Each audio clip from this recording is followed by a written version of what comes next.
بەناوی خوای بەخشندەی میهرەبان سڵاوی خوای گەورەتان لێبێ ئامادەبوانی بەڕێز پڕ بەدڵ بە خێراتنی گەرمتان دەکەین. ئەمڕۆ مەراسیمی ڕێزلێنانی شەهیدان و بریندارانی تاوانی موشەکبارانی بارەگاکانی کۆمەڵ لە هەورامان لەلایەن هێزەکانی ئەمریکاوە لە بەهاری 2023 کە هاوکاتە لەگەڵ یادی ئیعلانکردنی کۆمەڵی ئیسلامی ئەو کات و کۆمەڵی دادگەری ئێستا دەکەینەوە. دەستپێکی ئەم مەراسیمەش بە خوێندنەوەی چەند ئایەتێک لە قورئانی پیرۆز لەلایەن قورئان خوێن کاک محەممەد سەلاح دەست پێ دەکەین با بفەرموێ. وما أصابكم يوم التقى الجمعان فبإذن الله وليعلم المؤمنين وليعلم الذين نافقوا وقيل لهم تعالوا قاتلوا في سبيل الله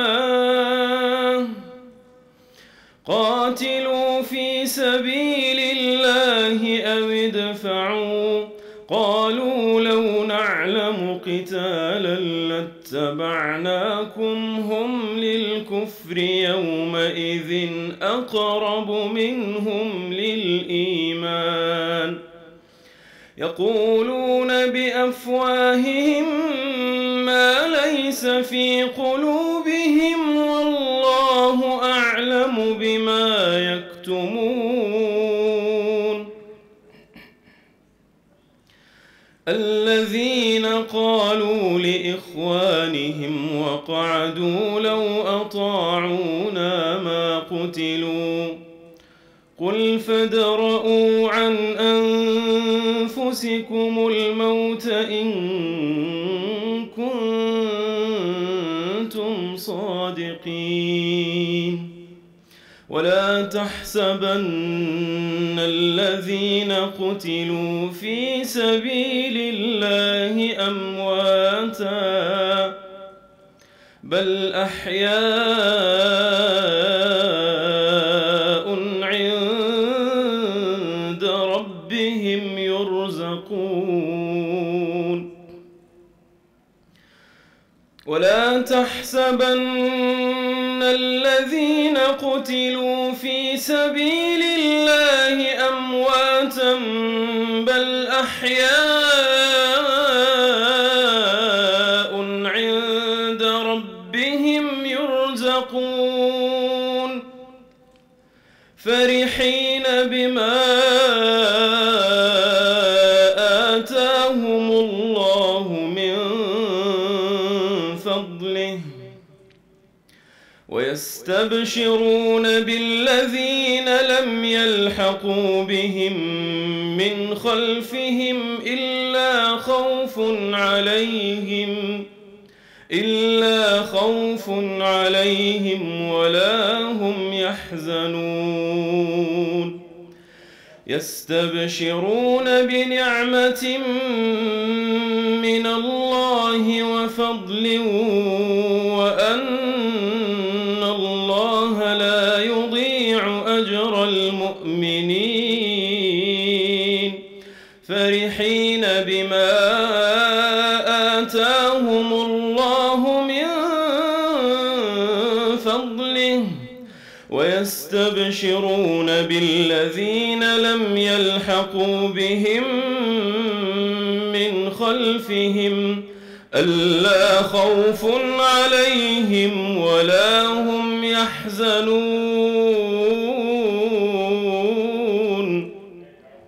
صدق الله العظيم.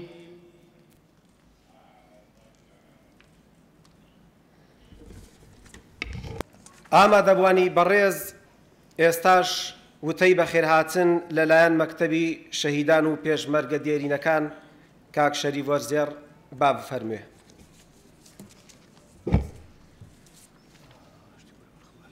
بسم الله الرحمن الرحيم. برزان کەس و کار و بنەماڵەی سەربەرزی شەهیدان، جەنابی مامۆستا عەلی باپیر سەرۆکی کۆمەڵی دادگەری کوردستان، ئەندامانی ئەنجومەنی باڵا و سەرکردایەتی و ئۆرگان و ڕێکخراوەکان، پێشمەرگە و تێکۆشەرانی کاروانی نور، ئامادەبوانی بەڕێز، ئەسەلامو عەلەیکوم وەڕەحمەت الله. سەرەتا بە ناوی مەکتەبی شەهیدان و پێشمەرگە دێرینەکانەوە پڕ بە دڵ و دڵێکی بەکوڵ بەخێرهاتنتان دەکەین بۆ ئەم مەراسیم و دیدارە. ئەمڕۆ کە هاوکاتە لەگەڵ 23مین ساڵ ڕۆژی ڕاگەیاندنی کۆمەڵدا پێکەوە ئامادەی مەراسیمێکی تایبەت بە شەهیدان و بریندارانی موشکبارانی زاڵمانەی 21 لەسەر 22 سەی 2003 هێزەکانی ئەمریکاین بۆ سەر بنکە و بارەگاکانی کۆمەڵ، کە تێیدا 43 فەرماندە و پێشمەرگەی ئیسلام، پێشمەرگەی پەیوەست بە خودا و خەڵک و پاچی و سەداقەتەوە، پێشمەرگەی بە بیر و باوەڕی کوردستان شەهید بوون و دەیانی دیکەش بریندار بوون. ئەمەش لە کاتێکدا بوو کۆمەڵ وەک هێزێکی ڕەسەن و تێکۆشەر بەشدار بووی خەباتی ڕزگاری خوازی و هەڵقوڵاوی نێو ناخ و دەشت و شاخی نیشتیمان، لەو کاتەدا دوور و نزیک لەگەڵ هیچ لایەکدا لە شەڕدا نەبوو بگرە زۆریش دەخەم ئاشتی و ئارامی کوردستان بەگشتی و ناوچەی هەورامان و هەڵەبجە و شارە زوردا بوو بە تایبەتی. بەڵام دیارە هەمیشە تیرەکان ئاراستەی ئەو جێیە دەکرێن و پەلامارەکان بۆ سەر ئەو سەنگەرە دەبرێن کە قارەمانێکی تێدایە و تەسلیم بوون و مەیدان چۆڵکردن ڕەت دەکاتەوە. بەڕێزان، ئەم مەراسیمە و هەرچیەشی دیکەش بیکەین بۆ شەهیدان و تێکۆشەرانی ئەم کاروانە پڕشنگدارە شایانی باس نییە، بەڵکو ئەمە تەنها وێستگەیەکە بۆ نوێکردنەوەی پەیمان لەگەڵ خوا و پاشان لەگەڵ ئەو ئازیزانەدا کە گیانی خۆیان بەخوا بەخشیوە. ئەمە تەنها پەیامێکە کە خوا پشتیوان بێ ئەو ئازیزانە لە بیر ناکەین و درێژە بە ڕێگایان دەدەین. ئەمە تەنها دیدارێکە لێەوە بە خزمەتی خانەوادەی بەڕێزی ئەو ئازیزانە دەگەین و هەمومان بە یەکتر شاد دەبینەوە. ئەم دیدارە بە تەوفیقی خوا و پاشان بە هیممەت و هاوکاری هەموو لایەک هاتۆتە ئارا. بۆیە سوپاسی خۆمان پێشکەشی بەڕێزان ئەنجومەنی باڵا و سەرکردایەتی، مەڵبەندەکانی ڕاپەڕین و هەڵەبجە و شارە زور و سلێمانی و هەولێر و دەوروبەری هەولێر، تۆڕی میدیایی کۆمەڵ، دەستگای پۆلیس و پاسەوانیەکان و پەیوەندیە سیاسیەکان و سەرجەم مەڵبەند و ئۆرگان و ڕێکخراوەکان دەکەین.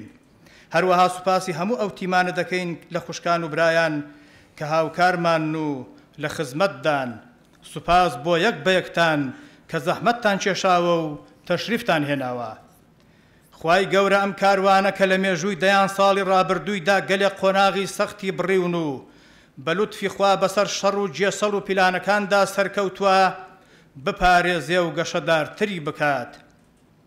شەهیدە ئازیزەکانیشمان بە پلە بەرزەکانی باشات بکات و بە باشترین شێوە پاداشتی ئەوان و کەس و کار و خانەوادە بەڕێزەکانیان و ڕنج و خەبات و ئارەقە و فرمێس و خوێنی تێکۆشەران و ئەویندارانی حەقیقەت بداتەوە و ئێمەش بەگشتی سەرکەوتوو کات هەمیشە ڕێبواری وەفادار و هۆشیار و فیداکاری کاروانی نور بین.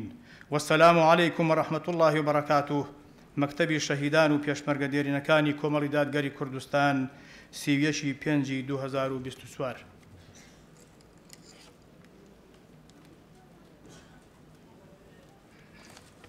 ئامادەبوانی بەڕێز کەس و کار و بنەماڵەی سەربەرزی شەهیدان، ئێستاش بفەرمونون بۆ وتاری بەڕێز مامۆستا عەلی باپیر سەرۆکی کۆمەڵی دادگەری.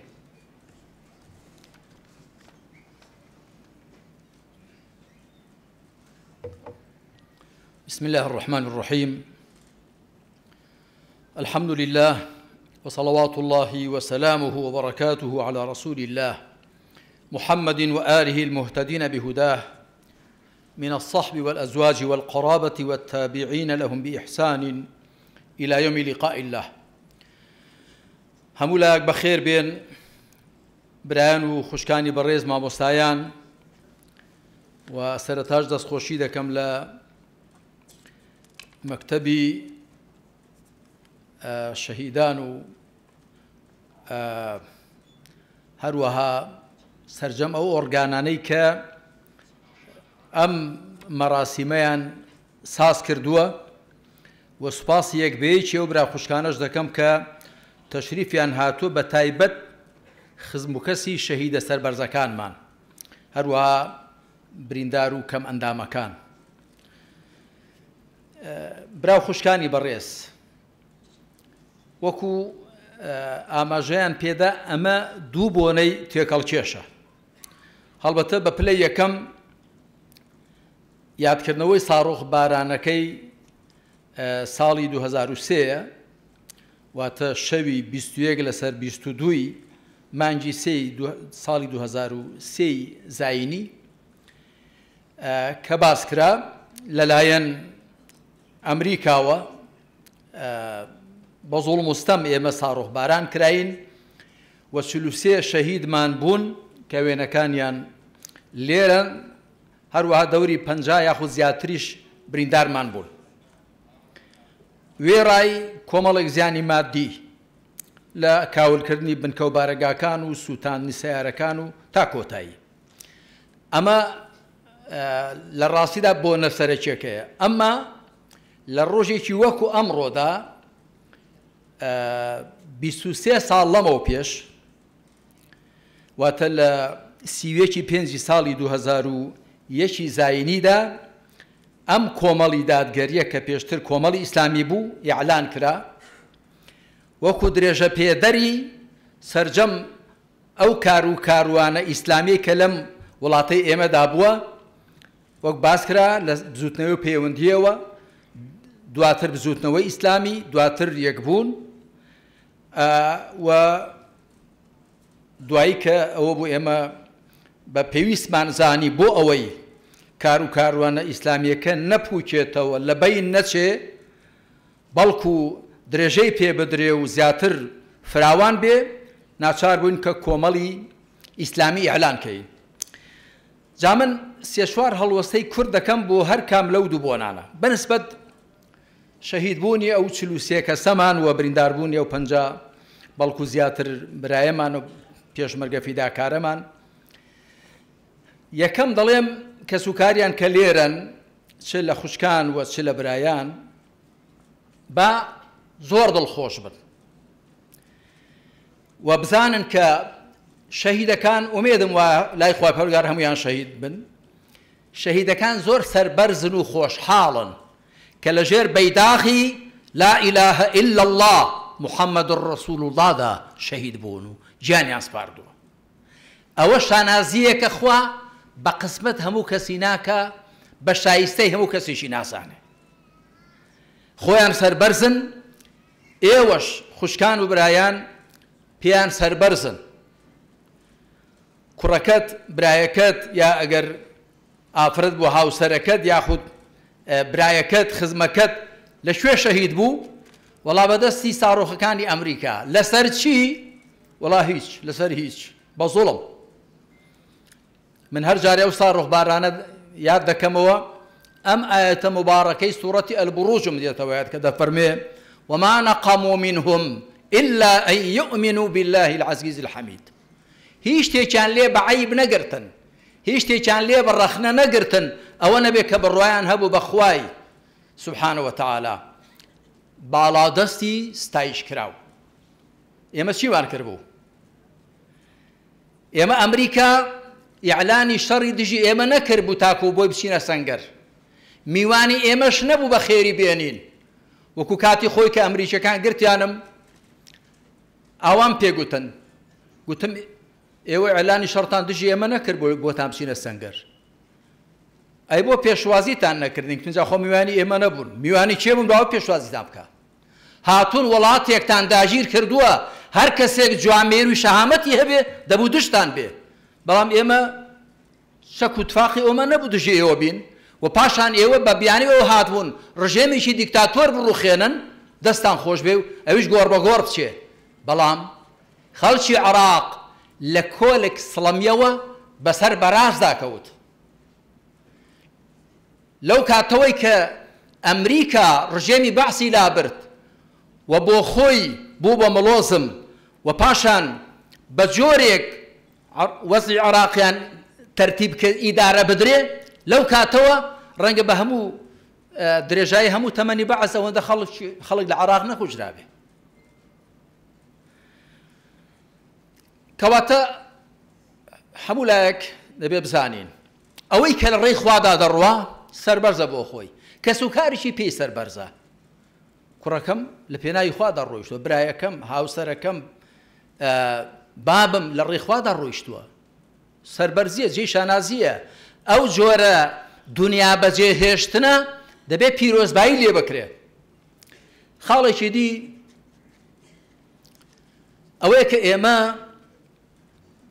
ئەگەر تەماشای مێژووی کورد بکەین بەڕێزان، مێژووی میلەتی ئێمە بە زۆری بریتی بووە لە خۆخۆری و ناتەبایی و ناکۆچی. زۆر جار گوتومە ئەگەر 40 کەس گوریسپسڕشێنە بکەن 20 بۆ ئەولا تێنووسێن 20 بۆ ئەولا هێزی یەکدی سفر دەکەنەوە، هێزی 40 کەس سفر دەبێتەوە، چونکە بە دوو ئاراستەی پێچەوانەدا ڕای دەشێشن. هەمیشە کورد وای کردووە. ئێمە ئەو برادەرانەی کە هاوسەنگەرمان بوون ئەمریکیەکان دوای بە ئێمەیان دەگوت کەسێک دەستی ئێمەی کێشا کە لەگەڵ خۆتان بوونی خۆتان نەک بڵێ لە نێو خۆماندا، واتە لە خەباتی ڕزگاری خوازیدا پێکەوە بووین. ڕاستیان دەکرد دووران دەکرد نازانم، بەڵام گرنگەوەیە ئێمە زۆر لەسەر دڵمان قورس بوو کە ئەمریکا بەبێ ئەوەی هیچ شتێکمان بەرامبەر بە ئەمریکا گوت بێ، وە کاتی خۆشی خەڵکیان دەهات کە کۆڵن پاوڵ تەسریحەکەی دابوو ناردمانن بۆ لای سەرگەت کە گوتبوویان لەوێ کارگەی چەکی چیمیایی و نازانم چی لێ، گوتیان کارە باشی لێ نیە، کارگەی چی؟ ئەو کاتە بەیانی کە ڕسمیمان دەرکرد کە هەرچی گوتراوە درۆیە، کۆڵن پاوڵە و هەر کەسێکە درۆی کردووە. بەڵام هەروەها خەڵکی ئیعلامیشیان دەهات پێمان گوتن ئێمە ئەوەین، بەڵام ئەو هیچی شەفاعەتی بۆ نەکردین. بەر لەوەی کە خەڵکی دیکە کە ئیعلانی دژایەتی بەرامبەر بە ئەمریکا و غەیری ئەمریکاش کرد بوو، بەر لەوەی ئەوان زەبریان لێ بدرێت زەبرەکە بەر ئێمە کەوت. خۆمان زۆر پێمەخدوور بوو، بەداخەوەش کە هێزەکانی کە لەگەڵمان بوون کە هاو خەبات بووین لە شاخ و داخ، کەس نەهات سەرخۆشیمان لێ بکە، دەردە دڵێکمان لەگەڵ بکە، یاخود بە ئەمریکیەکان و بەوانە بڵێن کاکەوە زوڵمتان لەوانە کرد، بەڵکو ئەوانیش لەگەڵ ئەمریکادا چەپۆچیان بە ئێمەدا دەدا و ئێمەیان لە بنکە و بارەگاکان کە لە ڕژێمی بەعسمان گربوون لەبەردەستی ئێمەیان دەرهێنان. ئێمە هەموو لە هەمووی کەوتینە خانووی کرێ، ئەوەی کە گیرا هەر من و ئەو سێ برا سەرکردایەتیە و ئەو 15 حیمایە نەگیراین، بەڵکو لەلایەن هەردوو حیزبی حکمڕانیشەوە خەڵکێکی زۆرمان گیرا. ئەمجا ئەوی کە ما بۆشەوە هەمووی کەوتینە خانووی کرێ. لە پای چی بۆ؟ ئێستا دەبێت خەجاڵەتی بچێشن ئەوانە، ئێستا دەبێت ئارەقی شەرمەزاری بڕێژن کە بۆچی وایە لە هاوسەنگەر و هاوخەباتەکانی خۆیان کرد. پاشان ئێمە ئەوەش دەڵێین کە بێگومان مێژوو ناگەڕێتەوە. کاتی خۆی کە من لەلایەن ئەمریکیەکانەوە گیرام و دوای بەردرام، خەڵکێک دایانگو مامۆستا ئێوە بەتەمان تۆڵە بکەنەوە. گوتمان تۆڵی چی؟ ئەی چۆن ئێوە زوڵمتان لێکرا؟ ڕاستە ئێمە زوڵممان لێکرا، بەڵام ئێمە ئیسلام فێری کردوین ژیان بەڕق و قین و تۆڵەوە نەبەینە سەر. ژیان هەر بەشی ئەوەندە دەکا ئەو زوڵم لە تۆ بکا و تۆش لێ بخەفتەی زوڵمی لێ بکەویش زوڵم لە تۆ بکە، وەکو مەسەلەی ماسی و مێروو دەڵێن کە ئاو هەڵدەستێ شارە مێروو لە پڕ دەبن لە ئاو ماسی مێروان دەخۆن، دوایی کە ئاوەکان دەبڕێنەوە تەنک دەبن ماسی لە گۆمیلکاندا ڕق دەبن و جا مێروو ماسییان دەخۆن. دەبێت خەڵکی خەریکی ئەوە بین. نا ئێمە ئیسلام فێری کردوین ئەخلاقمان لەوە بەرزتر بێت، نەخێر هەرگیز لە بیری ئەوە دانین تۆڵە لە کەس بکەینەوە، دوعای هیدایەتیان بۆ دەکەین. ئەم میلەتەی ئێمە ئەتۆ تەماشا بکە هەر لە میرنیشێنەکانی کورد قەدیمەوە هەتاکو ئەم ڕۆژگارەی ئێستا تێیدا دەژین بازی چی دەدەین؟ بازی خۆخۆری، بازی ناتەبایی و ناڕێکی، بازی ئەوەی کە ئامادە بێ بچی دەستی دوژمن ماچکەی بەڵام ئامادە نەبی تۆقە لەگەڵ برایەکەی خۆتدا بکەی. من زۆر جار گوتومە کاکە برایەکەت بە تەوقە لێت ڕازی دەبێ بۆ تەوقەکە ناکەی بەسەر بەرزی بۆچی دەچی دەستی دوژمن و ناحەز ماچ دەکەی کە ئەو لێت ڕازی نابێ هەتا کۆیلایەتیشی بۆ نەکەی. کاتێک کۆیلایەتیش بۆ ئەو دەکەی خێرت پێوە نامێنێ. ئێمە هەرگیز شیوامان نەکردووە و ناشیکەین. دینێکمان هەیە، مەبدەیەکمان هەیە، عەقیدەیەکمان هەیە، ڕێمان لێ دەگرێشی نزم و پەست بکەین یا بە دوای شەڕی کۆنەقین و تۆڵستانە و شتیوادا بگەڕێین. بەنسبەت ئیعلانی کۆمەڵیشەوە کە لە 30 پێنجی 2020 زاینی ئیعلان کرا و ئەو کاتەش گوتمان ئێمە وەکو درێژە پێدەری ئەو کار و کاروانە ئیسلامی کە بۆ لەم وڵاتەدا کاروانی فیداکاری، کاروانی جوامێری، کاروانی بەرگریکردن لە خەڵک و خاک و وڵات لەژێر بەیداغی ئیمان و ئیسلامدا ئێمە لەو کاتەوە نسکۆی زۆرمان هاتوونە پێش. ئەوانەی کە لێرن زۆربەتان بە تایبەتی ئەوانی لە ڕیزەکانی پێشەوە دانیشتون دێتەوە یادتان ئێمە هەوراز و نیشەی زۆرمان هاتوونە پێش، جێسەڵی زۆرمان پێگیردرا، بەهانەی زۆرمان پێگیرا، بەڵام خۆمان زەبت کرد، خۆمان کۆنتڕۆڵ کرد. بۆ دەمانزانی ئەو کاتی کە ساڕۆخ باران کراین خۆمەش چەکمان پێوە دەمانتوانی شتێ بکەین، بەڵام تەماشامان کە خۆمان و میلەتەکەمان زەرەری گەورەتر دەکەین. هیچ نییە، سوودێکی نییە. بۆیە لێرەوە ڕای دەگەیەنین کە کۆمەڵ لەو کاتەوە کە ئیعلان کراوە هەتا ئەم لەحزەی ئێستا بە مەبدەئەکانی خۆیەوە کە لە قورئان و سونەت هەڵی هێنجاون پابەند بووە. یەکەم دڵسۆزی بۆ خوا، بەندایەتی بۆ خوا و دڵسۆزی بۆ پێغەمبەری خوا صلی الله عليه و آله وسلم. ئێمە خۆمان بە پارێزەری ئیسلام و خۆمان بە پارێزەری ڕێبازی پێغەمبەر دەزانین صلی الله عليه وسلم. ناڵێن هەر ئێمە پارێزەری ئیسلام و ڕێبازی پێغەمبەری صلی الله عليه وسلم، بەس خۆشمان لەو کاروانەدا دەبینین. هەروەها خۆمان بە دۆست و هاوکاری هەموو لایەک دەزانین و پێشمان وایە ئەم میلەتەی ئێمە کاتێک بە ئەنجامێکی باش دەگا کە بەو ڕوحیەتە پێکەوە مامەڵە بکە. جارێکی دیکە بگەڕێنەوە بۆی هەمان پێویستیمان بە یەکدی هەیە. من زۆر جار بە بەرپرسانی ئەم وڵاتەم گوتووە لە یەکدی بێمنەت مەبن، ئەوەندە خۆبەزلگر مەبن، پێت وابێت ئەم وڵاتە تەنیا هی تۆیە، تەنیا بە تۆ بەڕێوە دەچێ، خێری بێری ئەم وڵاتە هی تۆیە، هی منداڵەکانی تۆیە، نەوەکانی تۆیە. ئەدی خەڵک هەرچی لەم وڵاتەدایە خوا ڕزقی خستوەتە ئەم وڵاتەوە، هەمووی بەشی بە خێر و بێرەکەیەوە هەیە و بە هەمووشمان دەتوانین ئەم وڵاتە ئیدارە بکەین و بەڕێوەی بەرین. ئێستا خاڵە بەهێزەکانی ئێمە چین؟ ئەم هەرێمە ئێمە بۆوە پەژموردە بووە، بۆوە ڕەنگی هەڵبزڕکاوە، سنوورمان لە حەمرین بوو بۆ هاتینەوە پردێ، خاوەنی زۆر شتی خۆمان بووین نزیک بەوەی کە دەوڵەتێکی سەربەخۆ بین، بۆ ئاوامان لێ هاتۆتەوە، نەوتمان بۆ نافرۆشرێ، پەرلەمانمان نەماوە، هێز و پێزمان نەماوە. بۆچی؟ لەبەر ئەو عەقڵ بچووکی و دڵ بچووکی و لەبەر ئەو دەمارگیری و تەنیا خۆویستن و خۆپەسەندیە دەبێ ئەوە بگۆڕین. من زۆر جار گوتومە ئەو ئاەتەی لە سوورەتی ڕەعددا ئاەتی ژمارە 11 کە خوا دەفەرمێ إن الله لا يغير ما بقوم حتى يغيروا ما بأنفسهم. خوا واقعی هیچ کۆمەلگایە گواتە واقعی سیاسی و ئابووری کۆمەڵایەتی ژان و گوزەرانیان ناگۆڕێ تاکو ئەوان دەرونی خۆیان نەگۆڕن.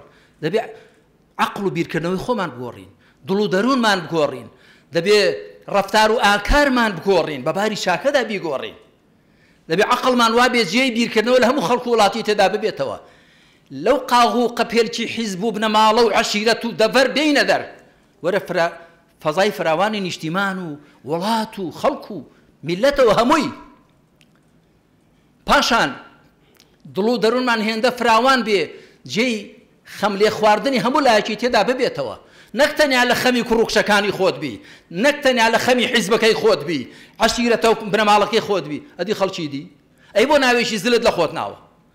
زۆر جار گوتومە بە ناوی گەورە کەس گەورە نابێ، بعقلي قورة بدلي قورة بأخلاقي قورة بكرداري قورة إنسان قورة دبيه كومالي إسلامي رابردو كومالي دادگري إستا هر کسی بچاوی وجدان و انصاف و تماشای بکە لەو کاتەوە کە بووین لەگەڵ ئەو هەموو دژایەتی کران و جێچەڵ و ئاش و پێجێڕانشدا بەڵام دەستکەوتی زۆرمان بوون لە ڕووی سیاسیەوە ئێمە جۆرێک لە کاری سیاسیمان کردووە بە ئەخلاقەوە من کتێبێکم هەیە بە ناوی گرنگی ڕەوشت لە سیاسەتدا هەموو شتێک پێویستی بە ئەخلاقە بەڵام بە تایبەت کاری سیاسی و وڵات بەڕێوەبردن لە هەموو شتێک زیاتر پێویستی بە ئەخلاقە پێویستی بە ڕازگۆیی هەیە بە ئەمینی هەیە بە دڵسۆزی هەیە بە دادگەری هەیە ئێمە هەوڵمان داوە سیاسەت بە ئەخلاقەوە بکەین ئێمە خۆمان پاراستووە لە دیماغۆزیەت خۆمان پاراستووە لەوەی کە سواری شەپۆلی تووڕەیی و بێزاری خەڵک بین نا ویستومانە خەڵک هیدایەت کەین بۆ ڕێی ڕاست هەرگیز کارمان لەسەرەوە نەکردووە خەڵک بوو ڕوێژێنین بۆ مەبەستەی کە دەمانەوێ ویستومانە خەڵک تێبگەێنین حاڵی بکەین ڕاستەڕێی بکەین بۆ چونکە هەمیشە ئامانجی باش پەلکێشی ئامڕازی باش دەکا ئەگەر ئاماجەکەت بەرز بێ شەرعی بێ وات لێ دەکا ئامڕازەکانیشت باش بن ئامڕازی باشەوەی کە تۆ لەگەڵ خەڵکدا ڕاست بی ساغ بی ڕوون بی پاشان ئێمە لە ڕووی کاری خێرخوازیەوە بەبێ فەرقی بەبێ جیاوازی هەتا زۆرجار ڕەخنەمان لێ دەژیرێ ئەوە بۆ دەستگا خێرخوازیەکانی ئێمە جیاوازی ناکەن بە خەڵکی کۆمەڵ و غەیری کۆمەڵ گوتومانە دەیاخر ئەوە دەبێ وابێت ئەتومادام ئێم خەڵک و وڵاتەی پێویستە بە یەکشەوە تەماشای لێ قەوماوەکانی ئەم وڵاتە بکەی بێدەرەتان و نەخۆش و دەردەدارەکانی ئەم وڵاتە بکەی هەروەها لە ڕووی پەروەردەییەوە هەر کەسێ لە ئێمە نزیک بێ وەکو جاری دیکەش گوتومانە هەوڵمان داوە ئیمانی عەقیدەی عیبادەتی ئەخلاقی کەسایەتی خێزانی پارێزراو بێ خەڵکی دیکە تەماشاکەن کە لە دەوری حیزب ئەڵمانیەکانە ناڵێم هەمویان یەکیان بەڵام زۆربەیان ناسنامەی خۆیان ون دەکەن دینیان ون دەکەن عەقیدەیان لێ بزر دەکەن ئەخلاقیان نامێنێ خێزانیان دادەڕوخێ هەروەها لە ڕووی کارکردن بۆ تەبایی نێوخۆ هەمیشە هەوڵمان داوە کە ئێمە هەوێنی تەبایی بین هەوێنی ئاشتی بین هەوێنی پێکهێنانەوە بین چونکە من دڵنیام کە ئەوەی دەردی کوشندەی ئەم میلەتەی ئێمە ئەو ناتەبایی و ناڕێکی و خۆخۆریەتی ئەنجا لە کۆتاییدا دەمێ باسی ئەوە بکەم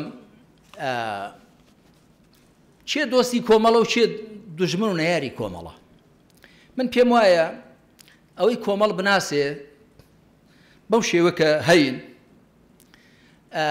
ئەگەر ئیمانی هەبێ و دینی هەبێ یاخود ئیمان و دینیشی نەبێ هەر ئینساف و عەدلی هەبێ پێویستە دۆستی کۆمەڵ بێ مەرج نییە ئیمان و دینی هەبێ ئەوەی کە بۆ خوا و بۆ قیامەت لەگەڵمان نییە با بۆ بەرژۆندی دنیای لەگەڵمان بێ ئەگەر ئێمە ئاومان لە دوا بێ کۆتایی بە زوڵم و ستەم و گەندەڵی و فەساد دێنین کۆتایی بەوە دێنین ئەم وڵاتە هیدوو ماڵان بێ هیدوو بنە ماڵان بێ هیدوو حیزبان بێ ئەم وڵاتە هی هەموو تاکتاکی خەڵکی ئەم وڵاتەیە بە پیا و ئافرەتەوە بە ورد و درشتەوە بە مسلمان و نامسلمانەوە بە نوێژکەر و نوێژرەکەرەوە هی هەمووانە پێغەمبەری خاتەم صلى الله عليه وسلم سەرمەشقی ئێمەیە کە خوا دەفەرمێ وما ئەرسەلناکە إلا ڕەحمەتە للعالەمین تۆمان نەناردووە مەگەر بە زەیری بۆ هەموو جیهانیان پێغەمبەری خوا کە چوو بۆ مەدەنە چی کرد فەرمووی وەرن جوولەکەکان وەدەرنێن نەخێر جوولەکە وەرن با پێکەوە پەیمانێکمان هەبێ میثاقیشان مۆر کرد لە جێی دستوری ئێستا وەرن کاکە دینی خۆتان بۆ خۆتان ئەمەش دینی خۆمان بۆ خۆمان دەکەین وەرن ئەوانە خاڵی هاوبەشن ئێمە هەمیشە وەکو پێغەمبەری خاتەم عەلەیهی سەڵات وەسەلام مەدینەی پێ ئیدارەدا بە دوای خاڵی هاوبەشدا بگەڕێین جا من پێم ئەوەی کە دۆست و دڵسۆزی ئەم وڵاتە بێ چه ئیمان و دینی هەبێ چه ئینساف و عەدلی هەبێ دڵسۆز بێ دەبێ دۆست و دڵسۆزی کۆمەڵ بێ ناڵێن ئەندامی کۆمەڵ بێ بەڵام با لەگەڵمان بن هاوکارمان بن پشتگیرمان بن یەک چێ ناحەزی کۆمەڵە ئەوەی ناحەزی کۆمەڵیانە دۆستێکی نەزانە کەسێکە لەبەرۆی نامان ناسی پێمان ئاشنا نییە عەرەب دەڵێن ئەنناس ئەعداء ما جەهیلوا خەڵک دژی شتێکن کە پێی نائاشنان شارەزای نین زۆر کەس هاتۆ بۆ لای من وەڵای مامۆستا تاسە من نەزانی ئێوەوان ئێوە زانێت چۆنی کاکە وەزانێت دڕندە و جانەوەرین ئەمە ئاواین وەڵام من نەمزانی و بەڕاستی گردم ئازاکەن یا خەڵکێک کە چەواشە کراوە یا خەڵکێکە بەکرێ گیراوە بە پارەی حرام، یا خەڵکێکە مەغرور بە بە پارەی حرام و قۆڵبڕیمی خەڵک، یاخود خەڵکێکە لەولاولاڕە تەمویل دەکرێت دژاتی تۆی پێ دەکرێت. ئەگەنا خەڵک بۆ دەبێت دژی ئێمە بێ. کوردایەتی ئەوە کوردایەتیمان هەیە، موسڵمانەتیمان ئەوە هەیە، مرۆڤایەتیمان ئەوە هەیە، ئەوە کاری خێرخوازیمان هەیە، کاری فیکریمان هەیە، کاری پەروەردەییمان هەیە، کاری سیاسی دەکەین بە ئەخلاق و بە ڕەوشتەوە، خەباتی ڕزگاری خوازیمان هەیە، هەوراز و نێشێومان بڕیوە دڵسۆزین بۆ خەڵک وڵاتە. ئەوەی کە دژایەتیمان بکە مەگەر خوا غەزەبی لێگەر بێ، ئەگەر نەبوو دژایەتیمان دەکا. لێردا کۆتایی بەقسەکانم دێنەوە. صلی الله علی محمد وعلى آله وصحبه أجمعين والحمد لله رب العالمين. خوا پاداشتی بەڕێز مامۆستا عەلی باپیر بداتەوە. خۆشەویستان، ئێستاش بفەرمونون بە پێشکەشکردنی وتەیەک لەلایەن دکتۆر عەبدوڵڵا کوڕی شەید یاسین باداوانی و کچێکی شەید مەلا خدر هەرتەلی کە هەردووچیان باوکیان لە موشک بارانەکە شەهید بووە و ئەم ساڵ پێکەوە هاوسەرگیریان کردووە. با بفەرمونون. بسم الله الرحمن الرحيم. ئامادەبوانی بەڕێز، خوشکان بران، کەسوکاری بەڕێزی شەهیدان، السلام عليكم ورحمة الله. سەرەتا لە خوای گەورە دەپاڕێمەوە کە شەهیدە سەربەرزەکانمان بە پلە بەرزەکانی بەهەشت شاد بکات و لە بەهشتی نەبڕاوەدا بە یەکترمان شاد بکاتەوە. بەڕێزان، من عەبدوڵڵام ئەویش بوشڕاخان، من کوڕی شەهید شێخ یاسین باداوانی فەرماندەی هێزی ڕاپەڕین و بوشڕاخانیش کچی شەهید مەلا خدر هەرتەلیە کە بە قەدەرێکی ئیلاهی سوپاس بۆخوا ئەم ساڵ هاوسەرگیریمان کردووە وەک کوڕ و کچێکی شەهیدی ئەم ستەم و موشکبارانە دڕندانەی 2003 هێزەکانی ئەمریکا. بێگومان ئێمەش بە دنیایەکی واو ئاواتەوە دەژین و هەنگاو دەنین. دەزانین ژیان هەوراز و نوشێ و خۆشی و ناخۆشیە، پڕە لە کێشە و گیر و گرفت. دەزانین ژیان تاقیکردنەوە و هەلو و دەرفەتە، بۆیە پێویستە هەمیشە دڵمان پێوەست بێ بەخواوە و خەریکی چاکە و خزمەت و تێکۆشان بین، بۆ ئەوەی خوا پشتیوان بێ بە سەربەرزی بژین و بمرین، لە دوا ڕۆژیشدا بەختەوەر بین. بەڕێزان، ئێمە شانازی بە شەهیدەکانمانەوە دەکەین. هەروەک مامۆستا فەرموویان بۆ ئێمە 2000 شانازیەکە ئەم ڕێبازەمان نوێ کردوتەوە. ئەوان بە توێشووی ئیمان و چاکە و تێکۆشانەوە سەفەریان کرد و دنیای فانیان بەجێ هێشت. گیانی خۆیان بەخوا بەخشی و زۆر جار دوعایان دەکرد کە خوا پلەی شەهیدیان پێ ببەخشێت. بۆیە پێیان سەربەرزین و هەمیشە بیریان دەکەین ئەوان قوتابخانەن و لایەنەوە فێری خواویستی و خەبات و قوربانیدان دەبین.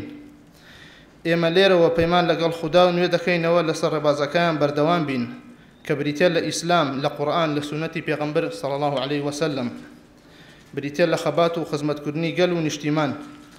بێگومان دەبێ حکومەت و دەسەڵات بەڕێستان هاوڕێ و هاوسەنگەرانی شەهیدەکان لە بەرامبەر شەهید و کەس و کاریاندا هەمیشە وەفادار بن تا بۆتان دەکرێت خزمەتیان بکەن و بەخەمیانەوە بن، درێژە بە کاروان و ڕێگایان بدەن. ئەمەش داواکاری هەموو کەس و کاری شەهیدانە. بەداخەوە بەهۆی زوڵم و ناعەدالەتی و گەندەڵی دەسەڵاتەوە دۆخێکی خراپ بە تایبەتی بۆ گەنجان و دەرسوانی دانەمەزراو هاتوتە ئاراوە و گرفتار و بێهیوا بوون. لە کۆتاییدا دەستی مەکتەبی شەهیدان و پێشمەرگەدەرینەکانی کۆمەڵ خۆش بێ بۆ ئەم مەڕاسیم و دیدارە کە کەسوکاری شەهیدانی موشکبارانی کۆ کردەوە. وەسەلام عەلەیکم وەڕەحمەت الله وبەرەکاتوه. خوای گەورە پاداشتی بە خێرتان بداتەوە. خوای گەورە سەربەرز و ڕووسوری دنیا و قیامەتتان بکات ئینشاءالله.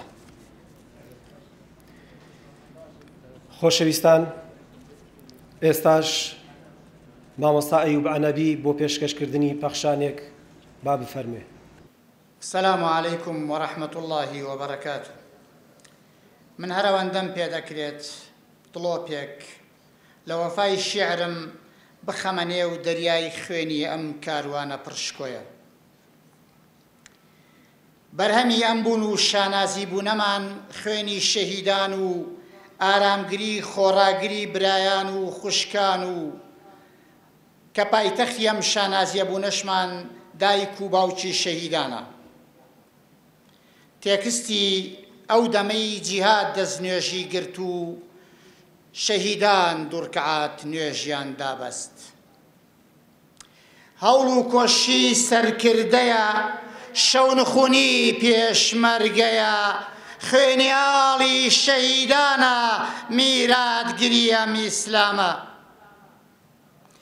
مەچەک قامەتی دوورکەعات نوێژی دابەست و قەتارەی کاروانچیان زەمزەمیان پراو کرد و توێشەبەرەی کۆڵیان بە حەبلی خواوە گرێدا ئەو دەمەی نەورەسەکان هێلانەی خۆیان جێهێشت و بە ئاسمانی ساماڵی نێت پاچی بۆ خوا نیشتیمانیان تەی کرد تفەنگ ئامبازی قەڵەم بوو ڕۆژژمێرێکی وەک ئەمڕۆ لەدایک بوو بیرمەگەلۆ ڕۆژانە 5 جار دوای 17 جار نوچی سپاسگوزاری دەم بە زیکر و دەست بە دوعا لە بەرامبەر سەنگەری دوژمنە ئیخلاس داوای شوناسی شەهادەت دەکا هەر لەو دەمەدا چرۆی تازەی مجاهیدانی نەسلی بەدر و حونەین بە شیعاری وا ئیسلامە و محەممەدە ئاگریان لە خەرمانی کوفری ناوخۆ و دەرەوە بەرەدا هەر لە یەکەم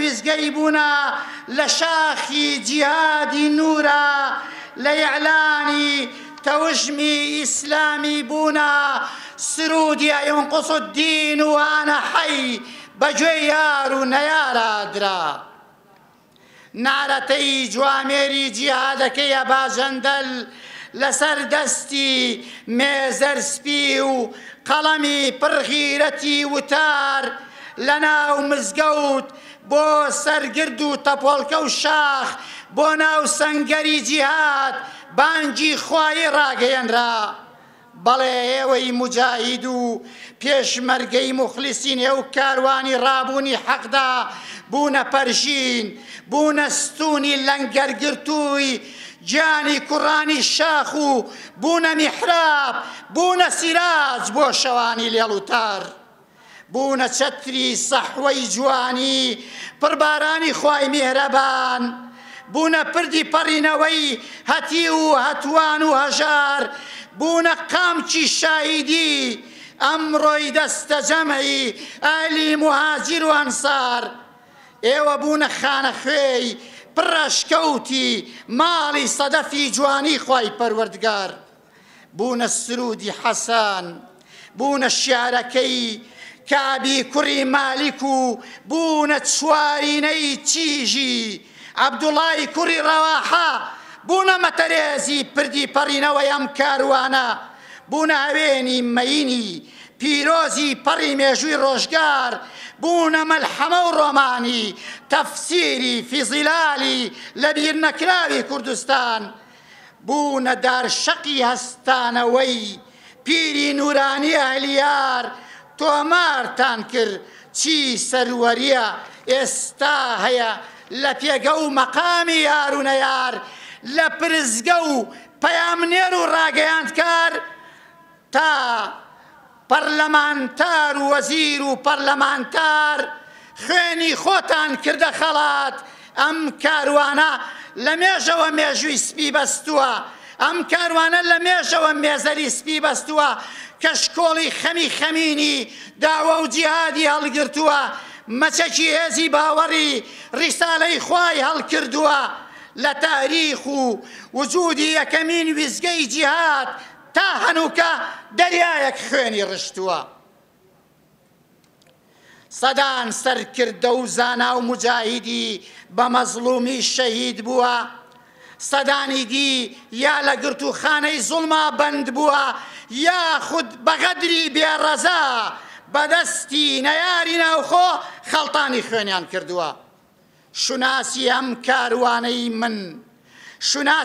کاروانەی من بڵندە وەکو باڵام بۆ مێژووی تەنها سپی دەبێ وەک مەندیلی شاخی گمۆ دەنگی دلێری و بوێری هەر لێ دەدا وەک شەقژنی باڵی هەڵۆ ئەم کاروانە نیو سەدەیە بەڕێوەیە لەسەر هەمان ڕێگای بیلال ئەم کاروانە نیو سەدەیە بەڕێوەیە لەسەر هەمان ڕێگای بیلال ئارام ئارام ڕێتەی دەکا بەدەستێکی گرتووە دەستەکەی تر نووری هیلال 5 دەیەیە ڕێگا بڕێ باوراز و نشێ و ژوار ڕوبەڕووی جەهل و زۆردار لە چەند گۆشەی ژانی مالە لە چەند گۆشەی ژانی مانە ملی دەکەن بە سێدارە لە کۆڵی ناوە توراسی شێخ سەعید و عومەر موختار بە حافزیش قامەت دەکا چەشنی مەکتومی ڕۆژگار لێ ناگەڕێن مغەیرە و ئەبوو لەهەب و ئەبوو جەهلەکانی سەردەم تەنیویانە ئاگرواسن بە چوار دەوریا زوڵ و موستەم 5 دەیەیە تۆ وەچێنێ تۆوی ڕەوشت و ئاکار و ئیحسان پەرژینی شکۆ دروست دەکا بە چوار دەوری دەشتی ئیمان 5 دەیەیە 5 دەیەیە ڕۆژی 5 جار تەنها سەر بۆ خوانەویەکە وەک وەفایەک بۆ پەروەردگار 5 دەیەیە وەکو 5 پەنجەکەی مەچەک 5 دەیەیە وەکو 5 پەنجەکەی مەچەک مشتی تند قایم کردووە ڕوو لە ڕێگای لاڕێ و چەپەک 5 دەیەیە لە مزگەوت و تەچێ و خانەقا و سەنگەر 5 دەیەیە لە مزگەوت و تەچێ و خانەقا و سەنگەر خزمەتی گەلی خۆی دەکا بە پێناسی ئیسلامەتی چ لە ناوخۆ چ لە دەر ئەی کاروانە ماندووەکەی بیری جیهاد و گەنجی داوە و خەزێنەی خوێنی شاهیدی لە پێناو خودا ڕژاو لاوی خوێن گەرم چەشنی خەباب بە ئاسنی گەرم برژاو ئەی مەزلومی جبەی تەقوا و نیەت پاچی چەشنی عوسمان بە مەزلومی شەهید کراو ئەی غینەتی عومەری فاروق ئەی هەڵوێستی پڕ پیرۆزی سدیقی غار جێی متمانەی شەوی هیجرەت ئەی شۆڕە سوار عەلی کەڕار درێژکراوی ڕابوونی ئازار و جەستە و ڕۆح و ئازار ئەی ویزگەی هیجرەتی 40 ساڵی جیهاد و شار ئەی میراتگری خوێنی 43 شەهیدی مەزلوم و سەدان برینداری غەدر لێکراو. السلام عەلەیکم. دەستخۆشی بوو مامۆستا ئەیوب، خوا جەزای بەخێری بداتەوە. خۆشەویستان، ئامادەبوانی بەڕێز کەس و کار و بنەماڵی سەربەرزی شەهیدان، ئێستاش تابلۆی ڕێزلێنان پێشکەش بە خانەوادەی بەڕێزی شەهیدان و بریندارانی موشەکباران دەکرێت. بەڕێز مامۆستا عەلی باپیر سەرۆکی کۆمەڵی دادگەری با بفەرمێ بۆ پێدانی ڕێزلێنان.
Hallelujah.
بەم جۆرە کۆتایی بە مەراسیمەکەمان دێنین خوای گەورە پاداشتی بەخێری هەموو لایەک بداتەوە.